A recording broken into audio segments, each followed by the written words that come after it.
हैं। साथियों, मीडिया के कई साथी एक्सपर्ट के साथ अब भी ये अनुमान लगा रहे हैं कि चुनाव कौन जीतेगा।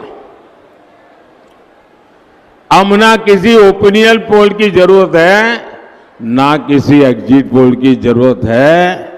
मैं उन्हें कब से बता रहा हूं, देश बता रहा है कि भाई रिजल्ट क्लियर है। मैंने तो पहले ही कहा था कि इनकी बड़ी ने मैंने पार्लियामेंट में कहा था, तब तो चुनाव को 2 महीने की 3 महीने की देर थी।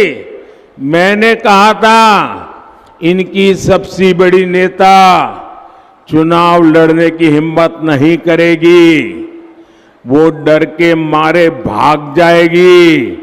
और वो भाग करके राजस्थान गई और राजस्थान से राज्यसभा में आई और हुआ भी यही। मैंने पहले ही बता दिया था कि शाहजादे वायनाड में हारने वाले हैं और हार के डर से जैसे ही वायनाड में मतदान समाप्त होगा वो दूसरी सीट खोजने लग जाएंगे। और अब दूसरी सीट पर भी उनके सारे चेले चपाटे कह रहे थे अमेठी आएंगे, अमेठी आएंगे, लेकिन अमेठी से भी इतना डर गए, इतने डर गए, वहां से भागकर अब रायबरेली में खोज रहे हैं रास्ता। ये लोग घूम घूम कर सबको कहते हैं डरो मत। मैं भी आज उन्हें कहता हूं और बड़े जी भर के कहता हूं, अरे डरो मत, भागो मत। और आज मैं एक और बात कहूंगा, कांग्रेस इस बार पहले से भी कम सीटों पर सिमटने जा रही है। वो पहले से कम सीटें लड़ रहे हैं तो अपने आप भी कम जाना थल है।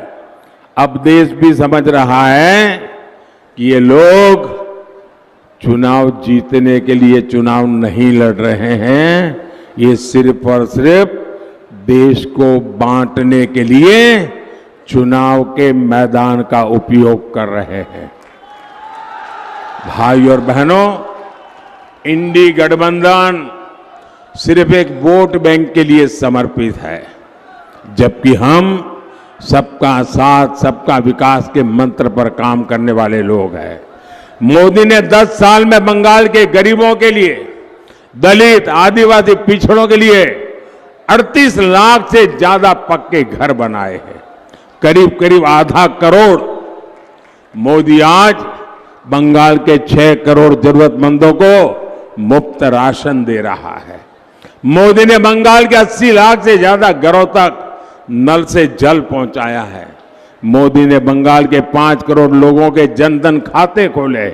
मोदी ने पीएम सुरक्षा बीमा योजना अंतर्गत जीवन ज्योति योजना के तहत मामूली प्रीमियम पर गरीबों का बीमा किया। मुश्किल समय